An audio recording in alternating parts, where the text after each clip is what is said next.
Let's go.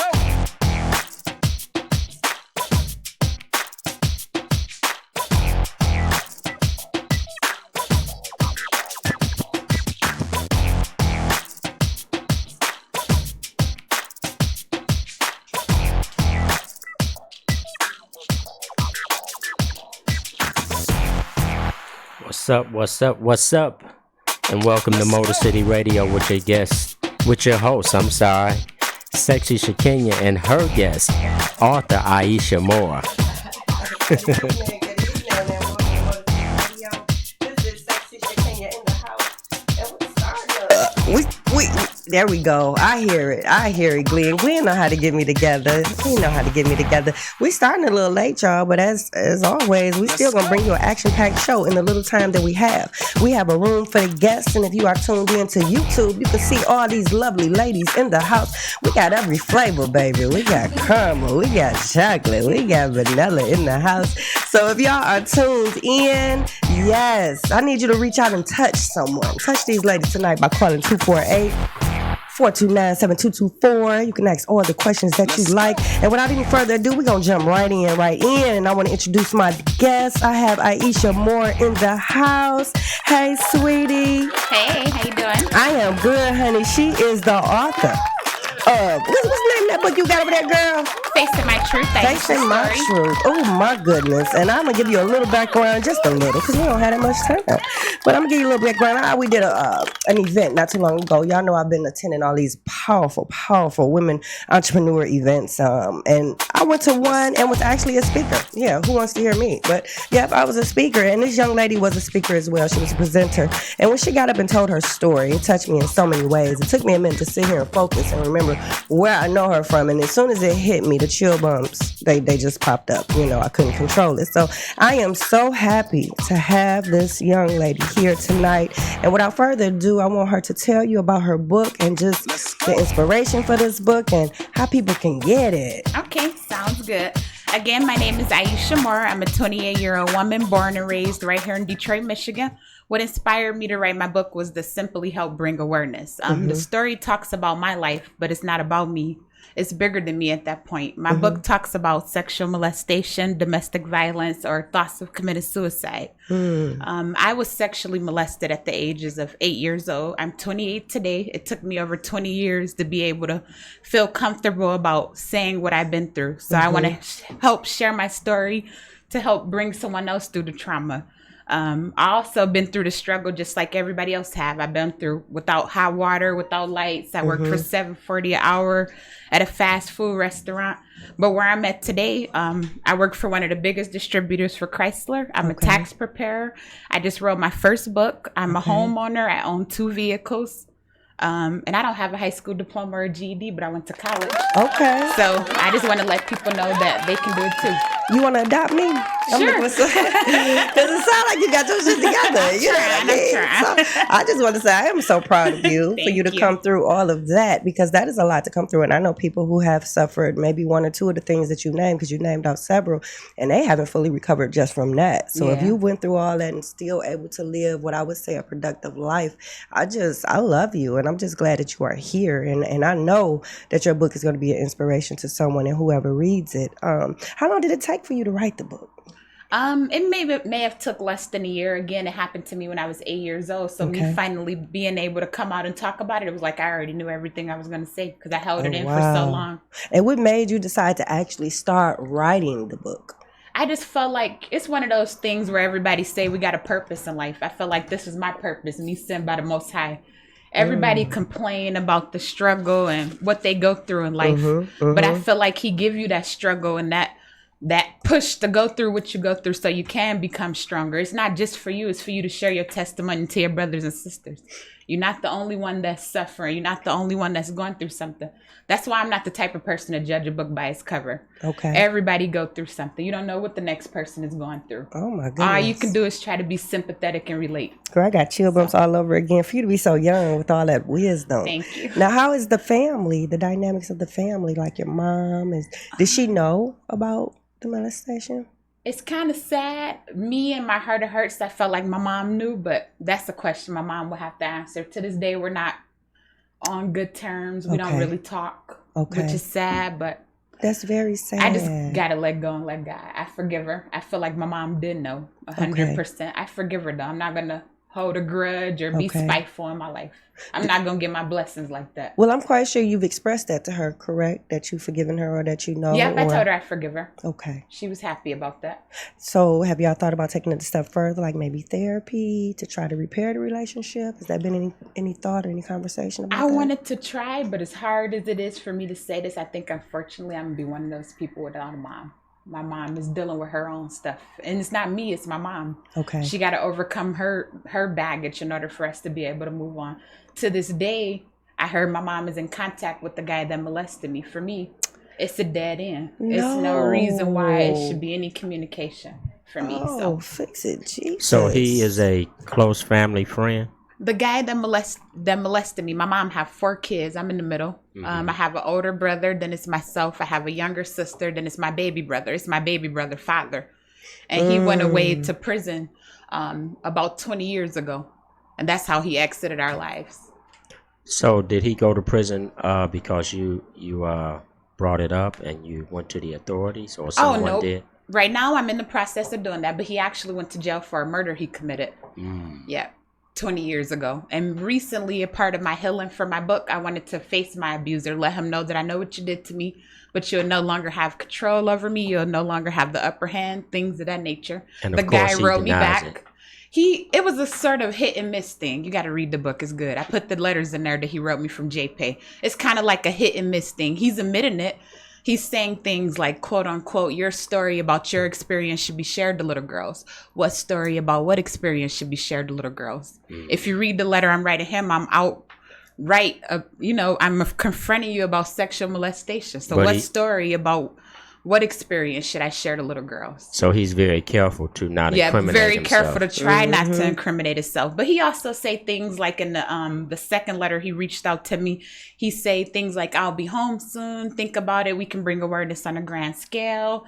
I'm not running from anything. I hope one day that you could forgive me. I'm actually want to take accountability for my actions. I admire your courage, strength, and resilience. He say things like that. That sounds like somebody who might have found God and and trying to cross over. What he did was wrong. Had a big question. Have you forgiven him? Because I don't know. I drifted off for a minute because Glenn hit you with a couple things. And I don't know if that came out. Have you forgiven him?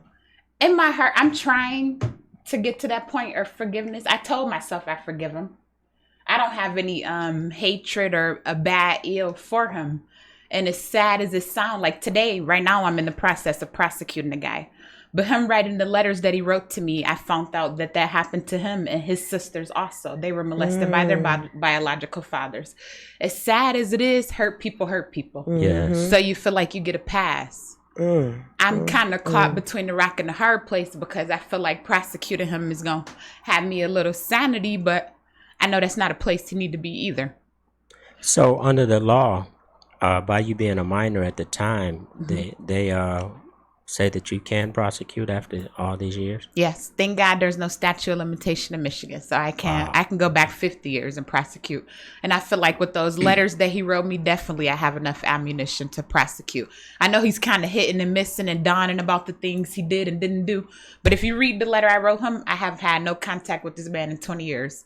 It wasn't no manipulation on my part to get you to say any of the things you were stating. Like the letter that I wrote him is simply talked about the hurt, anger, and abuse he caused me and my mom. Are you mentally prepared to go through a prosecution? I think so. I made it all this way. I think so. I definitely think so. So how is your opinion about men in general now? What do you feel about men? I gotta give me a in terms of relationships, do you have problems with relationships with men? It's not just with men. I think women too. I have trust issues. Okay. Yeah, but I'll say it's with men and women. Okay. Yeah. I was just wondering because we've had guests on the show that have been through similar things. Okay. And one young lady stated to us that she felt that her molestation was in part caused to her being homosexual. Oh, And I was just wondering, is that a real thing? You know what I mean? She says that it is, but I was just wondering from your perspective, do you have like ill will for men? no, I don't. Okay, I'm real close with my dad. Thank God I've been with the father of my kids for over 13 years. I have Great. 2 beautiful baby boys. Good. And I'm closer with my dad than I am my mom today. And I have 4 amazing brothers. So Yeah, I'm real tight with them. So I doubt it. good. That's good. Now, do the children, okay, because that was the father of one of your My siblings, do sibling. they have a relationship with him? Far as I know, no. I'm several years older than my brother. Okay. He's born in 98. I'm born in 91. His dad went to prison in maybe 2000, maybe 2002. So my brother was maybe 2 or 4 at the most. So Okay. no. And they know? The kids know? Yep. I came out to my mom when I was 26 years old. When I came out to my mom, my older brother was there, and my younger brother, who father it is, was also there. Okay. So yeah. Oh, my goodness. And that's where the inspiration for the book comes from. Then. I guess you could say that in a way. I just felt like it was my calling. It's not about me. Again, I'm telling my story. I put myself out there on a pedestal just so you guys can get a little bit about my background, to let you know that it's always something that you can overcome. Yes. People always, in my opinion, complain over a hurdle they can't. And I wish, why me? People don't try. Like, I've been through so much, man. I'm not trying to toot my own horn, but I don't think it's a woman in this world could have walked my shoes. Wow. If you Right. guys want to call in, maybe you're going through something with one of your children or whatever, and maybe Aisha can give you some advice. You can call her up right now, 248-429-7224. And what's the title of the book again, Aisha? It's Facing My Truth, Aisha's story. Facing My Truth. And is it for sale digitally as well? Yes, I have it available. It's available hardback and Kindle. Okay. Yeah, and you can get it on Amazon, Barnes and Noble. I have my own website on Weebly. I'm on Instagram, Twitter, Facebook, YouTube. You could just look me up by my name, Ieisha Moore, and it's spelled Ieisha. Last name Moore, Moore. And what is the website? The website is on Weebly. It's author.aisha.more.weebly.com. Okay. So you guys heard it. So you should check that book out. I mean, whether you're dealing with something like that or not, and for those of you who are dealing with something like that, I'm sure that you should check this book out. It is crazy just how many sick people out here, because you already know. I wrote a book Yeah. as well, Dysfunctional Family Knot. Make sure y'all cop that on Lulu Publishing. And my molester, I see him every time there's a funeral in our neighborhood with one of the old people, that I grew up with. So I always see him. And it's crazy because every time he see me, he be like, "You got that book, Kiki? You got that book?" And I just look at him, "Hey, Tone, yeah, when I get it, I'm going to give it to you." And I keep it moving. And it's crazy because I don't know if I have forgiven him or not. But when I see him, I don't have any ill feelings. It's not until I leave his presence that I get in the car and remember Everything that he did. You know what I mean? And then there was one instance years ago, we were all out. Everybody was still like kind of living on the old block, and all the kids were out. And I had my daughter by this time. She was about maybe 5 or 6. And he coming down the street to see who all down there, because everybody's just out there playing. And he had put his hand like on the top of her head. And normally that would be innocent for anybody to do, like, "Oh, Kiki, she's so cute," pat her hand. But the only thing I could think of when he did that was what he did to me when I was her age. And it was like, "Ken, come here." And I just called her and told her, How "Come old on over were there." you? I was about 6 or 7. Wow. Yeah. And you I gave him still oral pleasure. Thank God he didn't penetrate me, because I've heard horror stories of that. I don't even know if I would have been able to deal with that. But just the oral pleasure alone was enough after I found out what it was and what I did. So it happened two separate occasions. He lured me down there saying he had some cats. And as a kid, I'm coming to see the cats. I never seen them damn cats. And I told the kids on the block, "Don't go in Tony's house, because he ain't got no cats." And I just left it at that. Because as a kid, I don't know what I did. I just know it was uncomfortable. And I just know that I felt like I shouldn't have. Because at the end of the day, my mom told me, "Don't go in his house. Don't go in nobody's house." I was supposed to be outside. So already I was wrong for even going in the house. But the second time it happened, when I came upstairs, his mom was in the kitchen. And do you know, she said, "What I tell you about having them kids in that basement?" So that you Wow. knew your son had an issue and you didn't get him no help. So my biggest thing was, even though I came out with the book years later, I wish I would have said something sooner, because there's no telling how many children he's done that to. And he has not suffered nothing. He has not ever been to jail. I didn't prosecute. You have given me strength to even think about it. Thank you. Because my thing is, it's done, it happened, whatever. But the more and more I think about it, it's like, I'm letting some people down, because even though I wrote the book and people know, because people was quite, that's why he probably asked about it, because I'm quite sure they asked him. Did you name him in the book? I didn't name anybody. Only people that kept their name was me, my best friend at the time, and what we call my mom, which was Nana. So they stayed in the book, but everybody else I changed the names. But I'm so descriptive in the book and how I describe the neighborhood, the family setting. Okay. So it's not hard to figure out who. Now, a couple people still like, oh, I wonder who that is. But it was crazy, because after, I wouldn't tell anybody exactly who it was, because you can read it, but you still kind of like, that could be such and such too, though. You know But why I mean? didn't you tell anyone? Well, I did after they read the book. I let everybody read the book. And then my little cousins, when I asked them who they thought it was, they said it right on the block. And he never did anything to them, thank God. But they said it was always something creepy about him when they were little. How long did it take you to come out? When I wrote my book. So about maybe 10 years ago now. So you didn't even tell your mom and dad? My mom went to her deathbed not knowing that her friend down the street touched on me. I wrote this book in 2006. My journal entry, 2006. So that's when I finally came out. This book, I'm 46. How old was he when you were 6 and a half? And how old was he? He had to be in early 20s. Because my mom was a young mom. She had me when she was like 17. So they were pretty young. Yeah, so the courage that you have to write that book, I know how much therapy it was for me to finally say it, so I can just imagine how you felt and the relief you felt after you wrote it down and put it on that paper. Yeah. So yeah, I believe that your book is going to be encouraging and helpful for someone who reads it. Yeah, and I'm glad that you were strong enough to tell your story, because many don't. And when he asked about, how are you, I'm so glad to know that you had a healthy relationship. Oh, yeah. Because I've known people who's been molested and they are either very promiscuous. Mm-hmm. I've known doing them drugs. Yeah, doing drugs, or hurt people. Date men older. Oh, like they're the age of the person. It's definitely always something. You know what? Let me just introduce Chocolate Pie, because we got April in the house over here to my left, right. I don't know how you're looking on YouTube, because y'all know y'all can see us on YouTube. And we got the beautiful over here, Janika. Did I get that right? Janika. Yes. Our little Karma Queen is sitting over here. They just so pretty, They wanted to sit in the back, and they didn't know how we get down here on Motor City Radio. They didn't know their ass was going to be on Facebook Live, thanks to the courtesy of Glenn. They didn't know they were going to be on YouTube, so everybody and their mama going to be able to see them, But I think they do, because they dress for, they love makeup. Chocolate swirl over here now, pop up with a little lip gloss on. How do y'all feel about y'all cousin, friends, whoever she is to y'all, writing this fabulous book over here? I'm extremely happy for her. I try to support her in everything that she do. Mm-hmm.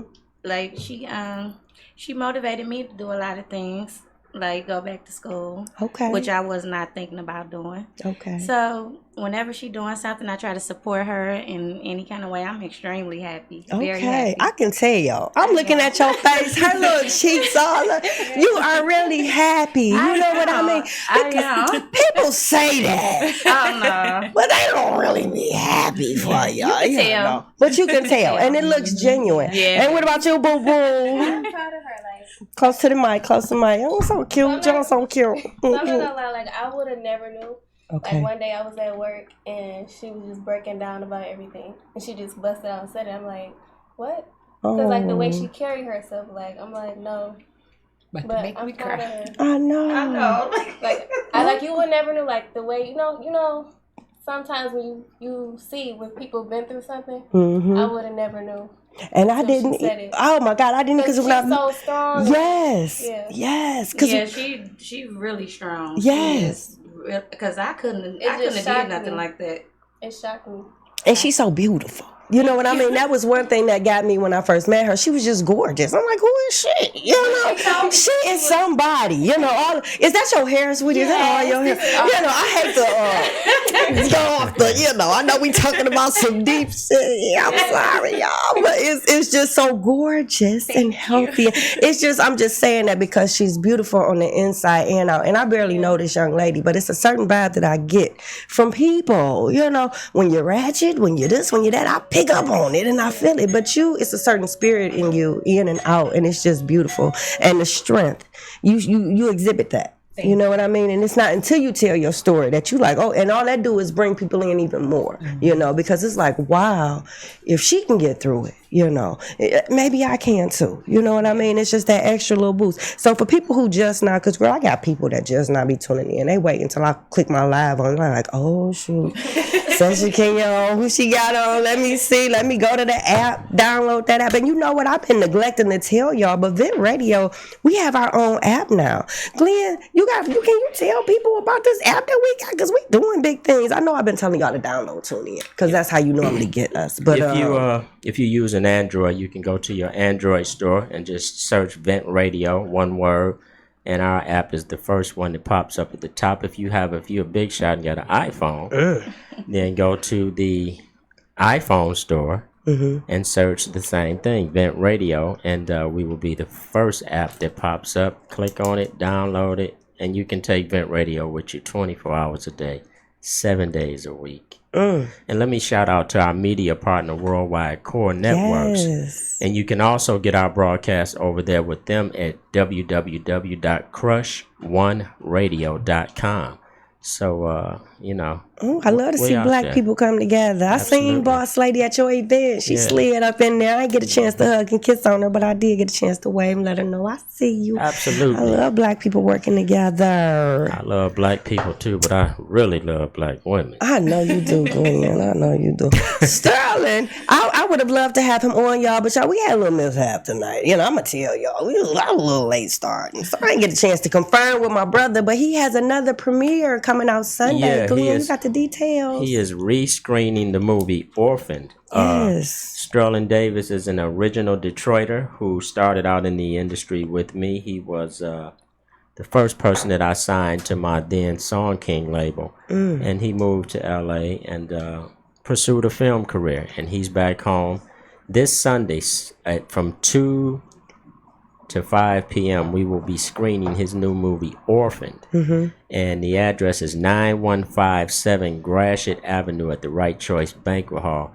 It is a must-see movie. It is very powerful. It is about two young people who were orphaned at birth that end up meeting up later on in life. It's deep, and black people should see it because for some reason, you know, we think that we don't have orphans. I know. But we absolutely do. We do. And we have a lot of them. And I hate that. I get a lot of people that, you know, and I don't know. I think I know how you feel about it. But a lot of same-sex couples adopting these babies. And I be hearing a lot of people giving a backlash about how they shouldn't raise kids and that. But I don't see a lot of us stepping up to the plate to go get them kids either and adopt them and bring them in and take care of them. And then they say a lot about white folks coming to get the babies and this and that. But I don't see enough of us stepping up. And I guess I say that because I've experienced that working in the foster care industry and dealing with the kids. So many of our children are in foster care and in need of adoption. But it's a real issue. You know, people don't understand a lot of things, you know, when it comes to same-sex couples and I know that was like far enough to throw that out there. It was just basically examples of how you can't be complaining of other people going to get our babies if we ain't, you know. A lot of people, you know. But a lot of it, you know, you can have that attitude about it if you want to. But a lot of it is that people are ill-informed. You know, people equate homosexuality to child molestation. And I don't know why, because me either. That's just not the case. But that's what people do. People think that it is not healthy for white couples to raise black children. I don't know. I can just tell you I don't want no white person raising none of mine. I hear that, Glenn. But you're a good dad. You ain't got to worry about that, y'all. Yeah, but being a good dad is also being careful, you know, and understanding that there are other children outside of my children who my children have to play with every day. Right. So it's not just about me being a dad to my children. It's about me being concerned with the kind of children that's in and around my children. Right. Because kids, peer pressure is real. Mm-hmm. And if you raising your son right and he starts to date my daughter, well, it's a better chance that my daughter met a real man. Right. That's the way this stuff is supposed to work. Right. Yeah, it get tricky when it get to raising these kids. Oh my goodness. I just need y'all to know I am working on a co-parenting class. I'm gonna do some more research to see if it's other co-parenting classes. I haven't heard too many co-parenting classes. I've heard of parenting classes, but it's slightly different when you come to co-parenting. It is. Because that is a big issue. And so the more and more, because if you ladies don't know, I have a youth program. I deal with children, you probably know. But I deal with children with behavior issues. So I do jail tours for those children. I have family meetings for those children. And one thing that I have noticed, majority, I'm gonna say all. I'm going to just throw that on out there. All the children that I have serviced this far has been the product of single parent households. One parent in the home, parents separated, nobody. I have not yet serviced a child that has come from a product of a married couple where both parents were their biological parents. And it's not to say that they don't have issues with their children, but I have had conversations with them. They'll call and we pretty much can troubleshoot what the issue is over the phone and we give them resources and they deal with that in-house. But I have not serviced yet, come through my program fully jail tour from kids. And that might mean something. I don't know. With this family dynamics and this family structure, that might mean something. But I realize that co-parenting is a big thing. Everything means something when it comes to children. Yes, but co-parenting is a big thing because a lot of us really don't know how to co-parent and how serious it is. Because there's no guideline for it. There's not even a guideline for parenting. Right. Let alone co-parenting. So, it's a tough issue, because assuming that both parents love the child and they use the child as a pawn, so to speak, and I'm glad that I got past that. I went through that with my oldest son. Okay. And we got through it, but it was tough. It was tough because you have to deal with so many things about other people being around your children that you may not want around your children. You have to deal with the fact now that, even your boys, you have to be protective over them around other men now. You know what I mean? So we living in a different time. So it's tough. Yeah. Ieisha, I want to ask you, I know that you're a mother and you're in a relationship. How does your significant other feel about this guy being out now? How does he deal with that? He's not out just yet. Oh, okay. So I'm trying to put a pause to that. Far as I know, as a little girl, he went to prison again in 2000 or either 2002. So me reaching out to him again is a part of healing for my book. He wrote me back a couple letters and he let me know that he'll be home soon. So if I'm not mistaken, he'll be home in 2020 of June or 2022 of June. But I'm already putting the pedal to the metal to make a pause to that. So your guy is pretty much supportive of what you're doing? Oh, yeah, he's supportive of what I'm doing. Good. Girl. I'm sitting here trying to pull it together. Man, don't you start crying and shit up. I'm trying not to. Yeah. If you start... I already know. Man, oh man. I've had some pretty emotional shows like back if Aisha's being tough, you better handle the book, Ieisha. Right. Here you go. You can read it. I'm going to suck it up. Glenn, what camera I got? Oh, I love them. Right here. This one right here, y'all. Oh, my God. I hope y'all get a chance to cop, huh? You gonna boo-hoo. Oh, girl. I already know. I should tell the people again how they can get your book, how they can get in touch with you. Again, the book is entitled Facing My Truth, Ieisha's Story. It's available on Amazon, Barnes & Noble, and then I have my own website set up. It's author.ieisha, IEISHA.more, MOORE.weebly, WEEBLY.com. And how much is the book, Ieisha? The book is $20. Okay, well, give me one. Okay. And I'm going to read it and review it. Okay. And if you have any problem, listeners and viewers, getting in contact with Ieisha, you can call the station and we'll make sure to put you in touch with her so you can get the book. We really support young black authors on this network. And I want to see you do well. Thank you. I appreciate it. I That's want to the see plan. you do well. So my goal, again, it's not just about a book for me. So after my book, I'm going to take half of my proceeds and I want to put it into, first I was thinking about doing a big sister, little sister club. But again, I thought about it. It's just not happening to our young women. It's happening to our young men too. So I want to incorporate something for both. But you know what, Ieisha? That's true. But you can only deal with where your passion is. Yeah. Let somebody else who has that passion for boys deal with that. Yeah. Because this is a age-old subject with black women being molested as little girls by family members and close friends. Every family that I know of has some woman that this has happened to in some form or fashion. And for far too long, we have been putting it in the closet. You know, Uncle Johnny was just crazy. He didn't know what he was doing, and it's just we got all these excuses for these grown men messing with these children. Yep. And it's got to stop. You know, so don't let that discourage you from your big sister, little sister thing, because it's needed. Yeah. You know what I mean? And someone will come along, you know, for the boys. If you don't think that you're equipped to deal with the boys, then deal with the girls, because they're the ones that's hurting the most. Yeah. That's true. I agree. Yeah. Well, I'd be more than willing to help you. I don't know how Now or you're what gonna I get to can crying do. and shit. Somebody calling me from California. You think that's Sterling? Probably. Is it 818? Yes. Should I answer it on air? Yes. Okay. Hey, Sterling, is this you? If it wasn't, Lord Jesus, fix it. I got you on speaker, Sterling. You want to tell people about your premiere tomorrow? I can't hear you. You can't. Can you hear me now? Yeah, I can hear you. Say you got me on speaker. Yeah, so don't say nothing inappropriate, Sterling. You know how we get down. Yes, you do. And then talk about the movie. So, Sterling, I want you to tell everybody, since we can't have you here, the ladies can't see your sexy self. I want you to tell people about the premiere Sunday. Wait a minute. Are we on the air? Yeah.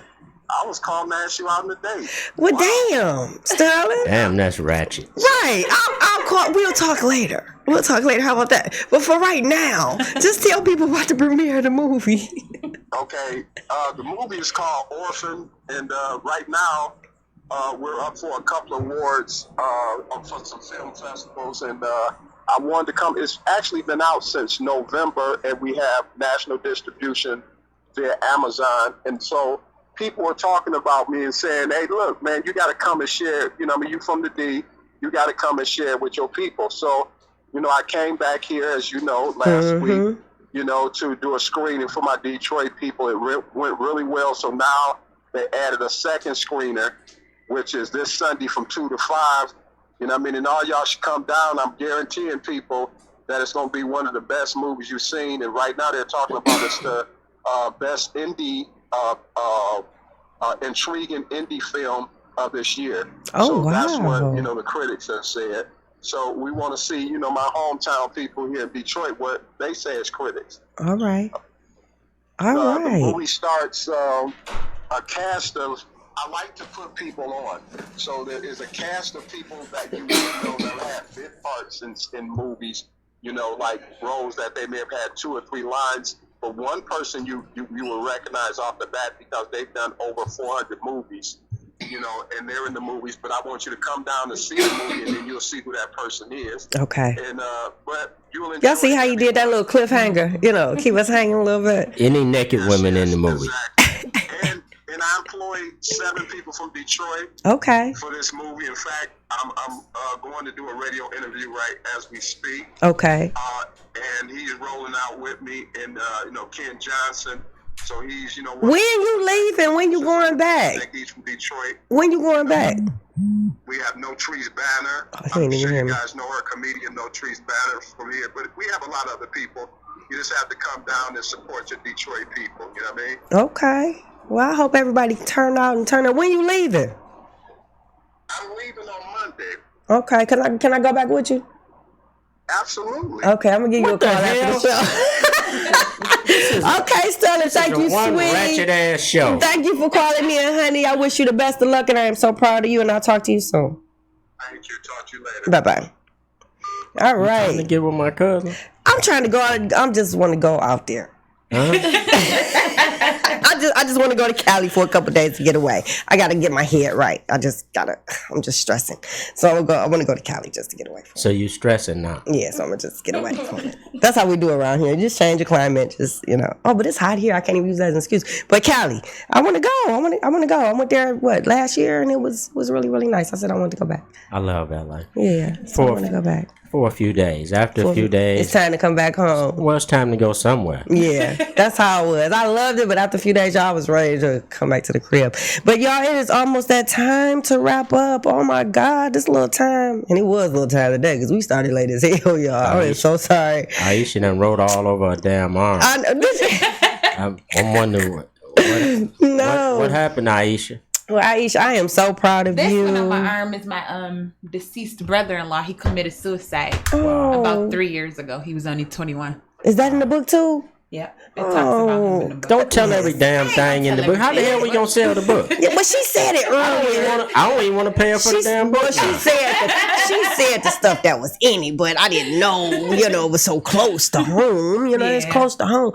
So, sweetie, you've endured so much, and I'm just glad to see you on the other side because you might not quite sure you're going through some things right now, but just looking at you, the other side. No, the other side, as far as the issues and the stuff that you're going. Some people don't make it back on the other side after they go through it. She done went through it, and she came out just, Well, on the other side. Yes. Sky's the limit. Yes. I plan on reaching the stars. You're going to be all right, baby. I'm going to just keep pushing. That's right. You're going to be all right. Besides the book, I'm going to do my Big Sister, Little Sister Club. I'm on for guidance, counseling. I want to see if I can do something with the Salvation Army, donate clothes and things like that if needed. Then I'm also, besides that, I want to do a movie or a documentary. You can't find no black folks? I can find black folks. Find some black folks to do some stuff with. Salvation Army they got millions. Yeah. I want you to write down your ideas on paper if you haven't already done that. Yes, as far as the girls program that you want to do. Okay. I want you to put that in some type of writing, put it on paper, your demographic, the age group that you want to work with, and I want you to write down maybe 4 or 5 points that you want to administer in this program, things that you want to get through. And I'm going to be more than willing to help you launch it, get it out there, do whatever it takes because it's needed. It's needed. I would definitely put my youngest daughter, my 10-year-old, in it because certain things that girls need to see come from girls. And your mother's your mother and your aunt's your aunt, but sometimes children need another voice. Because they'll share things with other people that they may not share with their parents. Exactly. And we got to wake up and just really stop being stupid about this issue. Yeah. Really, we do. And it needs to be discussed. It needs to be talked about. Because like you said, Shakenya, you just held on to it. You know what I mean? I didn't say nothing. I know that's been tough. Yeah. But there are millions of women that's just holding on. and it's just holding on to it. I can be in a room with 20, and if I say anything about molestation, about 15 hands gonna go up. Yeah. At least 15 hands gonna go up. And it's right to be 2 or 3 more, but they not. They shame, not ready to say nothing about it. But yeah, honey, I am so glad that you wrote the book, and I hope it inspires. I know it's gonna inspire many. And I commend you because me being an author myself, it's a lot of work. Writing a book is a lot of work. I don't care when you start, how you start, it's a lot of work. And for you to get to that part where you got a product, I commend you. I commend you, and I wish you the best. I know that's not going to be the only story that come out of you. And I'm going to put it out there. A movie, another book. I see it coming out. And like I say, do that with the program, and I'm a damn sure help you get it together because it's much needed. I do the jail tours, but I stay in my lane. I'm always looking to partner with other programs that's doing other stuff. Like I get flack all the time. Why don't you take them to the college tour? Bitch, why don't you create a program and you take them to the college tour so we can link up? I'm going to stay in my lane. Well, I'm about to write a book. Write a book, Glenn. It's called Ratchet Radio Host Goes to LA. And it's gonna be the bomb. It's gonna be the best seller. It's called Ratchet Radio Host Goes to LA. Goes to LA. I'll buy that book. Yes. This is Session Shakenya with Motor City Radio. This is another showdown. Thank you for joining us. I want to give a special thanks to Ieisha Moore in the house. I want to give a special thanks to Johnnika and her girl April. They came in to support. And Sterling, y'all better see y'all Sunday at his premiere. I better see y'all there. This brother's doing big things. You should be there trying to sell some books. Yes. You need to connect with Glenn because he just had his 30th anniversary last year, and it was last week, and he had vendors there and everybody there. So you might want to connect with him and see how you can work that out tomorrow. Okay. That's just me talking. But okay, y'all, this is Sexy King. I'll see you next week, same time, same place, and we is out. All right, ladies. Thank you. Yes, it was. This is what we do. Now, is there any way I can send you the link so you can do the PayPal? I don't know why. I think somebody hacked my page. Because y'all, I have